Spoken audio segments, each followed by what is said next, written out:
Hello guys, today we are discussing what is switch case in C programming. C programming में switch case का क्या role है, decision making का जो second part आता है स्विच केस वो क्या होता है, इस सारी जानकारी मैं आपको देने जा रहा हूँ. I am Sachin Bhardwaj, computer programmer. Welcome to our channel attitude academy. Let start our topic. What is the switch case in C programming. तो स्विच केस क्या होता है? The control statement which allow us to make a decision from the number of choices in called switch और switch case statement. यानी कि जब हमारे पास एक से ज़्यादा डिसीजन मेकिंग होती है, यानी कि जब हमारे पास नंबर ऑफ चॉइसेस होती है कि नंबर 1 पे ये एग्जीक्यूट होगा, नंबर 2 पे ये एग्जीक्यूट होगा, नंबर 3 पे ये एग्जीक्यूट होगा एंड सो ऑन. इस तरह की जब हमारे पास चॉइसेस वाली स्टेटमेंट्स आती हैं तो हम क्या यूज़ करते हैं वहाँ पर? Switch case. जैसे आपने देखा होगा ए टिकट रिजर्वेशन या रेलवे रिजर्वेशन, तो वहाँ पर नंबर ऑफ केसेस बने होते हैं कि नंबर 1 पे reservation the reserve the ticket, cancellation the ticket second number पे, थर्ड पे लिखा होता है editing the ticket, modify the ticket number 4, या you want to withdrawal the tickets. तो इस तरह के जब आपके पास चॉइसेस आती हैं तो आप क्या यूज़ करते हो? स्विच केस को. यानी कि स्विच केस क्या होता है? एक डिसीजन मेकिंग का ही वे है, इसीलिए इसको बोलता है the multi way decision statement. It test the given variable or expression against a list of cases value. यानी कि वो केस के ऊपर एग्जीक्यूट करेगा. यानी कि स्विच केस जो होता है वो रेगुलर एक्सप्रेशन पे काम करता है, यानी कि फ्लोटिंग पॉइंट्स पे कभी काम नहीं करता.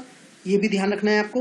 और इफ का जो सिंटेक्स होता है, तो इफ के जस्ट बाद आता है हमारे पास स्विच केस. और स्विच केस में सबसे पहले आपको जो सिंटेक्स है उसमें ध्यान रखना है कि switch expression curly braces and curly braces closed case 1. यहाँ पर जो भी केस 1 होगा, चाहे वो 1 लिखा है या केस ए हो सकता है या केस बी हो सकता है या केस सी हो सकता है, या इस तरह के नंबर हो सकते हैं 1 2 3. लेकिन कभी भी केस 1.1 नहीं होगा, कभी भी केस हेलो नहीं हो सकता, केस में कभी भी इंक्रीमेंट एंड डिक्रीमेंट नहीं लग सकता. राइट. तो आपको ये ध्यान रखना है. और इसमें एक डिफ़ॉल्ट होता है. डिफ़ॉल्ट का मतलब होता है अगर कोई भी कंडीशन सेटिस्फाइड नहीं हुई तो वो डिफ़ॉल्ट स्टेटमेंट पे चला जाएगा.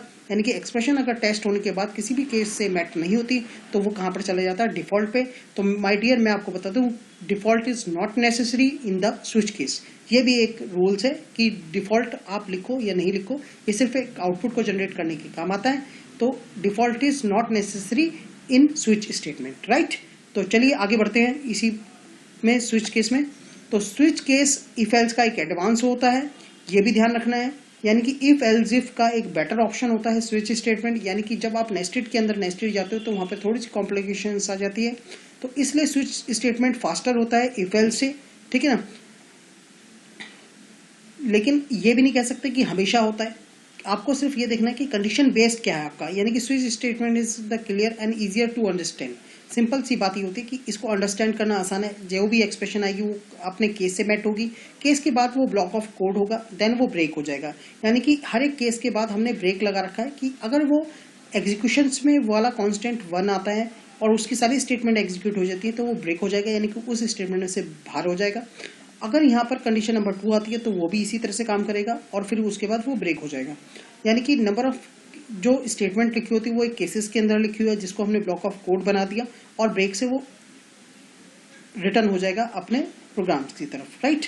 तो अगर वो कंडीशन कोई भी सेटिस्फाइड नहीं होती है तो वो डिफॉल्ट स्टेटमेंट पे आ जाता है. यानी कि code to be executed if n does not match any constant. यानी एन यहाँ पर क्या है? जो भी आपने एक्सप्रेशन दिया होगा. राइट. तो आपको सिंटेक्स को फॉलो करना है. बहुत ही आसान होता है स्विच केस. बने रहें इस वीडियो में मेरे साथ और समझते रहें कि स्विच केस क्या होता है. राइट. तो आप देख सकते हो यहाँ पर मैंने एक 1 to 7 नंबर्स के केसेस बना रखे थे. यानी कि यहाँ पर तो मैंने दिखा रखे हैं केसेस नंबर 1 to 4, जिसके अंदर संडे, मंडे, ट्यूसडे और वेडनेसडे. अगर इनके अलावा कोई और केस आ जाता है तो वो आ जाता है default invalid day numbers. Right. तो यहाँ पर जो मैंने इनपुट करवाया यूजर से, सपोज कीजिए मैंने 5 किया है, तो यहाँ पर 5 कोई भी केस नहीं आता. स्विच के अंदर कोई भी केस 5 नहीं आता तो आ जाएगा इनवैलिड डे नंबर्स. सपोज करो इसी के अंदर मैंने यहाँ पर 2 डाला होता तो 2 के अंदर केस नंबर 2 है तो जो वो रिप्रेजेंट कर देता मंडे और ब्रेक होके आपको आंसर दे देता है. राइट. तो this is a simple C switch case statement की. यानी कि स्टेटमेंट को किस तरह से लिखना है. ब्रेक करना नेसेसरी है. अगर आप ब्रेक नहीं करते, फॉर एग्जांपल आपने इनपुट 1 किए हैं और आपने यहाँ पर ब्रेक नहीं लिखा, तो वो केस नंबर 2 को भी फॉलो अप कर लेगा, क्योंकि जब तक उसको ब्रेक नहीं मिलेगा. Break is use for the when we exit from the inner most condition या इनर मोस्ट लूप, तो we can use the break statement. यानी कि मोस्टली आप सिर्फ स्विच केस में यूज़ करते हो, क्योंकि एक केस से बाहर निकलने के लिए आप ब्रेक स्टेटमेंट का यूज़ करते हो, राइट।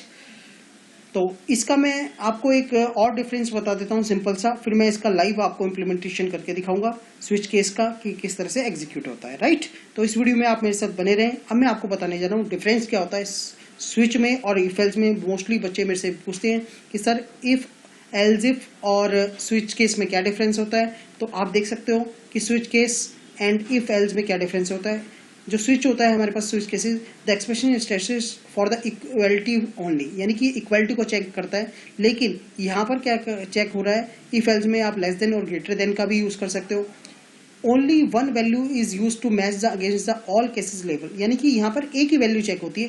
लेकिन यहाँ पर आप देखेंगे इफ एल्स में यहाँ पर मल्टीपल एक्सप्रेशन चेक होते हैं, यानी कि A is greater than B, B is also greater than C, इस तरह की आप स्टेटमेंट लिखते हो। लेकिन यहाँ पर आप केस 1 होगा या केस ए होगा, इस तरह से। Switch case is not affected when the checking the range of value, यानी कि कोई इफेक्ट नहीं डालता कि आप किस नंबर की रेंज को चेक कर रहे हो।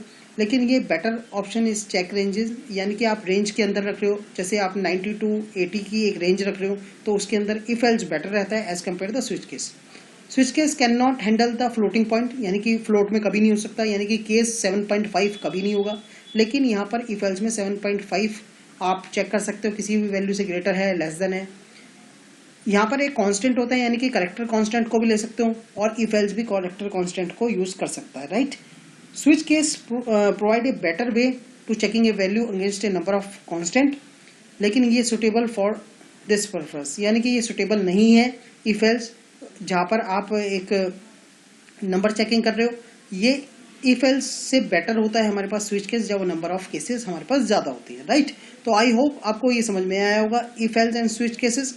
अब मैं आपको इसका लाइव इम्प्लीमेंटेशन करके दिखाता हूँ कि आपको टर्बो C++ पे किस तरह से वर्क करना है, राइट।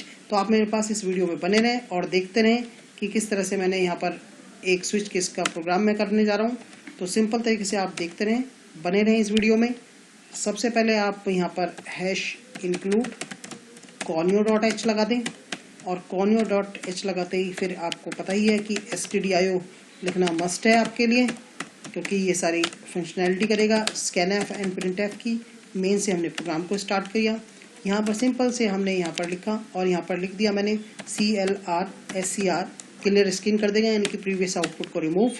और जब भी हमें वेरिएबल लिखने होते हैं, कोशिश करें कि वेरिएबल जो भी हमें पास करना है वो क्लियर स्क्रीन से पहले करें। Now I want to enter a message जिसमें लिखा है एंटर द नंबर। यहाँ पर मैंने एक मैसेज भी लिख दिया 1 to 7, और फिर मैंने यहाँ पर scanf लिया, और scanf में मैंने यहाँ पर %d से डिनोट करते हैं, यानी कि that is a format specifier. और यहाँ पर मैंने n में डाला, और फिर आप देख सकते हो यहाँ पर स्विच, यहाँ पर एक्सप्रेशन डाल देंगे n, और यहाँ पर नंबर ऑफ केसेस फायर कर देते हैं सिंपल तरीके से। जैसे मैंने लिखा केस 1 कॉलन, और यहाँ पर मैंने प्रिंट f लिख दिया, यहाँ पर लिख दिया मैंने मंडे, और यहाँ पर सेमी कॉलन। इसी तरह से मैंने फिर यहाँ पर ब्रेक कर दिया, राइट। तो सिंपल तरीके से आपने देखा यहाँ पर मैंने एक सिंपल सा एक केस बनाया, और केस को मैंने इस तरह से करा। अब मैं इसको कॉपी पेस्ट कर देता हूँ थोड़ा सा, राइट। और यहाँ पर भी मैं थोड़ा सा पेस्ट कर देता हूँ। तो यहाँ पर मैं 3 ही केस बहुत हैं समझाने के लिए, तो मैं यहाँ पर 2